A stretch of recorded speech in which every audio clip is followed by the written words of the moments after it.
Hello everyone, নিকিস daily স্টোরিতে সবাইকে স্বাগত। তোমরা সবাই কেমন আছো? আশা করি ভালো আছো। আবারও নতুন একটা দিন, নতুন একটা ভিডিও তোমাদের সামনে নিয়ে চলে এসেছি।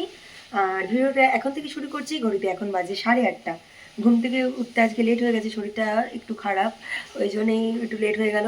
আর আর শীতকাল মানেই সকালবেলা ঘুম থেকে উঠেই আগে এক কাপ চা, ধোয়া ওঠা। তো আজকে আর লিকার চা খাচ্ছি না, আজকে একটু দুধ চা বানিয়ে নিচ্ছি। মা ওদিকে সমস্ত কাছাকাছি সকাল সকাল করছে আর কি।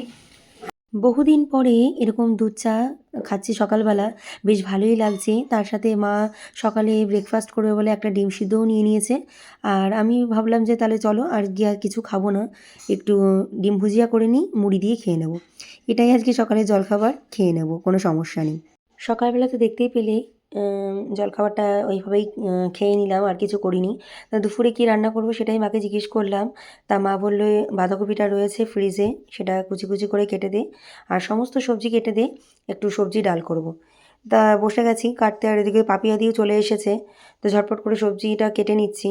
যেহেতু ঘর মুছবে, বাসন মাজা হয়ে গেছে পাপিয়া দি। এখন ঘড়িতে প্রায় বাজে 11টা। আমি সকাল সকাল স্নানটা করে নিয়েছি। মাও ওইদিকে রান্না করছে, সমস্ত কিছু কেটে দিলাম। তো রান্নাবান্না করে নিক, আমার কিছুটা ভিডিও এডিট করা বাকি আছে, তো ভিডিওটা এডিট করব। চলো।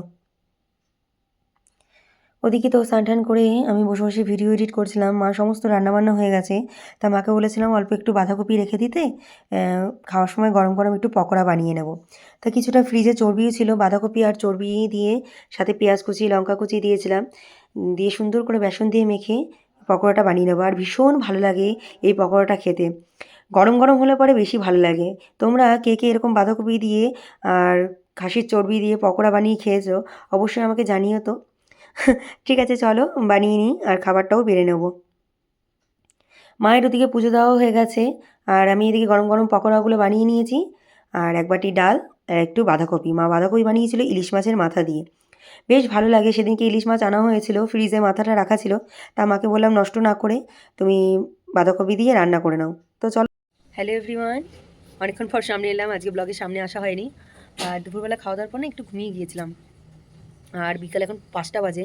দেখো বাইরের ওয়েদারটা কীরকম, মানে বেশ ঠান্ডা ঠান্ডা লাগছে, আর ওয়েদার পুরো চেঞ্জ হয়ে গেল, মেঘলা ওয়েদার। চলো তোমাদের সাথে এক ঝলক শেয়ার করি। আর দেখো চারিদিকটা এখন ঘড়িতে প্রায় 5টা 10 বাজে, আস্তে আস্তে চারিদিকটা অন্ধকার হতে শুরু করেছে। এই কারণে শীতকালটা আমার ভালো লাগে না, কিন্তু খাওয়া দাওয়ার দিক থেকে শীতকাল একদম বেস্ট। এই আর কি। তো চলো একটু বাইরে দাঁড়াই, পেলে কেমন মেঘলা ওয়েদার। তো চলো বাইরে একটু দাঁড়িয়ে থাকি, বেশ ঠান্ডা ঠান্ডা লাগছে, অসুবিধা হচ্ছে না। আবার বেশিক্ষণ থাকলে পরে মুশকিল, এমনি ঠান্ডা লেগে আছে। তো চলো একটুখানি দাঁড়িয়ে থেকে একটুখানি বিকেলের পরিবেশটা উপভোগ করি।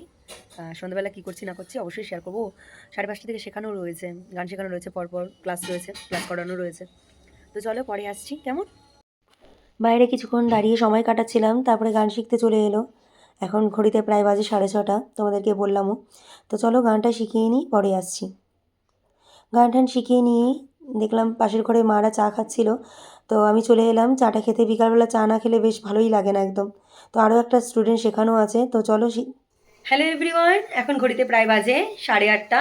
আর রাতে কি খাবো, দুপুরবেলা তো মা রান্নাই করেছিল, দেখতেই পেলে যে বাঁধাকপি মাছের মাথা দিয়ে প্লাস ভেজ ডাল এইসব। কিন্তু রাতের বেলা আর আজকে ভাত খেতে ইচ্ছা করছে না, এই তো শীতকাল এলো, রাতে একদম ভাত খেতে ভালো লাগে না। তো ভাবছি একটু তরকা, ওই যে তরকার ডাল একটু ভিজিয়ে রাখি এখন, আর আটাটা মেখে রাখি। ওই মোটামুটি 9:30 নাগাদ ঢুকলে পরেই 1 ঘন্টা ভিজিয়ে রাখলে পরেই দারুণ লাগে।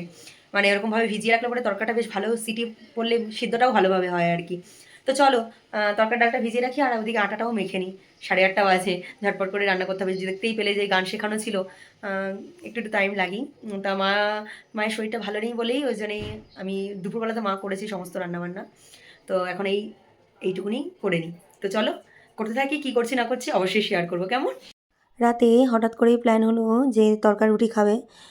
ভাইকে বললাম বাইরে থেকে আর কিনে আনতে হবে না, দেখা যাক ঘরে বানিয়ে দিচ্ছি আমি তোকে। তো যদি দুপুরবেলা ভিজিয়ে রাখতাম বেশ ভালো হতো। তাই ঠিক আছে চলো 1 ঘন্টা ভিজিয়ে রাখি, এখন হঠাৎ করে মনে হয়েছে খাওয়ার ইচ্ছে। তা এখন তো অত কিছু ভাবনা চিন্তা করে লাভ নেই। তা ওদিকে তরকার ডালটা ভিজতে থাকুক, আর আমি এদিকে আটাটাও মেখে নিচ্ছি। তা মায়ের যেহেতু শরীরটা ভালো নেই, মাকে বললাম তোমাকে কিছু করতে হবে না, তুমি একটু রেস্ট নাও। কারণ মায়ের বেশ কিছুদিন হয়ে গেল খুব কাছাকাছি হচ্ছে, মানে কাছাকাছি করতে হচ্ছে। এই শীতকালে বিশেষ করে যেন জামাকাপড় আরও বেশি কাছাকাছি করতে হয় আর কি। সোয়েটার বলো, মানে 3 বা 4 বার জামাকাপড়ও ছাড়া হয়। তো কী করা যাবে। তা মাকে বললাম ঠিক আছে আমি রাতের খাবারটা বানাচ্ছি। ওদিকে তরকার ডালটা ভিজিয়ে আটাটা মেখেই আমি সমস্ত জিনিসগুলো কাটছি। পেঁয়াজ, রসুন, আদা সমস্ত কিছু কেটে নেব। আর ওদিকে কিছুটা পেস্টও আছে, পেস্ট দিলেও খেতে ভালো লাগে। আমি একটু অন্যরকমভাবেই তরকার ডালটা করে থাকি। এক একজনের কাছে এক এক রকম রেসিপি। না, কিছু হেরফের হয় না, তাও নিজের মতন করে করার চেষ্টা করি। কারণ আমার বাড়ির লোকজন মানে এভাবে খেয়েই অভ্যস্ত। দোকানের তরকা আমার ঠিক খুব একটা ভালো লাগে না, এই আর কি। তো চলো, এগুলো সমস্ত কিছু কেটে রান্নাঘরে চলে এলাম। আর এদিকে তরকার ডালটা সিটি বসিয়ে দিচ্ছি। মিনিমাম যেহেতু ভিজিয়ে রাখাটা কম হয়েছে, প্রায় 5 থেকে 6টা সিটি মারতে হয়েছে, তবেই তরকার ডালটা সিদ্ধ হতে হয়েছে। মানে আগে থেকে যদি ডিসিশান নেওয়া থাকে তাহলে বেশ সুবিধাই হয় আর কি। তো এদিকে তরকার ডালটা বসিয়ে দিলাম, আর এদিকে আমাদের বিল্লুগুলোর জন্যও ভাত বসিয়ে দিয়েছি। তরকার ডালটা সিদ্ধ হওয়ার পর সমস্ত মশলাগুলো কষালাম, কষিয়ে এরপর তরকাটা দিয়ে দিলাম। আমি এইভাবে একটু সমস্ত মশলা কষিয়ে নিই। যেহেতু ঘরে না টমেটো ছিল না, একটু টমেটো সস দিয়েছিলাম। কিছুই টেস্ট হেরফের হয় না, একই থাকে কম বেশি। তো চলো, এখন ঘড়িতে অনেকটাই রাত হয়ে গেছে। ঝটপট করে রান্নাগুলো না করলে পরে খেতে খেতে অনেকটা রাত হয়ে যাবে আর কি। ওদিকে তরকার ডালটা একটু নিভা আগুনে ফুটতে দিয়েছি, আর এদিকে গরম গরম রুটি করে নিচ্ছি। তা কাকিমা রয়েছে, 10টা বাজে, কাকিমা চলে যাবে বলছে বাড়িতে। তা যেহেতু তরকার ডাল বানাচ্ছি, তা কাকিমাকে বললাম একটা রুটি খেয়ে দে, তারপরে যাও, রাতে গিয়ে বাড়িতে আর ভাত খেতে হবে না। তো গরম গরম সবার জন্যেই একে একে রুটি বানিয়ে নিচ্ছি। মা বললো, না আমি এক বাটি তরকা খেয়েই ঘুমিয়ে পড়বো, আমার জন্য আর রুটি করবি না। তা আমার ভাইয়ের আর কাকিমার জন্যে একসাথে রুটিটা করে নিচ্ছি। আর এই শীতকালে না ভাত খেতে একদম ভালো লাগে না। আর সবথেকে বড় ব্যাপার, রুটি করতেও ইচ্ছা করে না ঠান্ডার মধ্যে। দুটোতেই সমস্যা। তো চলো রুটিটা করে সবাইকে খেতে দিয়ে দিই, আর আমি আমারও খাবারটা বেড়ে নেব। তাহলে চলো আর কি, ভিডিওটা আর কন্টিনিউ করছি না, এখানেই শেষ করছি। ভালো লাগলে লাইক, কমেন্ট, শেয়ার করবে। চ্যানেলটির পাশে থাকার জন্যে অবশ্যই চ্যানেলটিকে সাবস্ক্রাইব করবে। আর আমার ভিডিওগুলো কেমন লাগছে, কারণ আমি যেটুকুনি যাই করি না কেন সারাদিন সেটুকুনি শেয়ার করছি তোমাদের সাথে। আর একটা ইয়ং মেয়ের কাছে এর থেকে আর কি করা যেতেই পারে। যারা ব্লগিং করে তারা হয়তো সংসারের কাজ দেখায়, সমস্ত কিছু দেখায়। আমি তো আর সেই সব দেখাতে পারবো না, কারণ মায়ের সংসার, মা সমস্ত কিছু করে। আমার যেটুকুনি ভালো লাগে আমি সেটুকুনি করি, ক্যামেরাবন্দি করি, আর সেটুকুনি তোমাদের সাথে শেয়ার করি। তাহলে চলো, আমি খাওয়া দাওয়া করে নিই।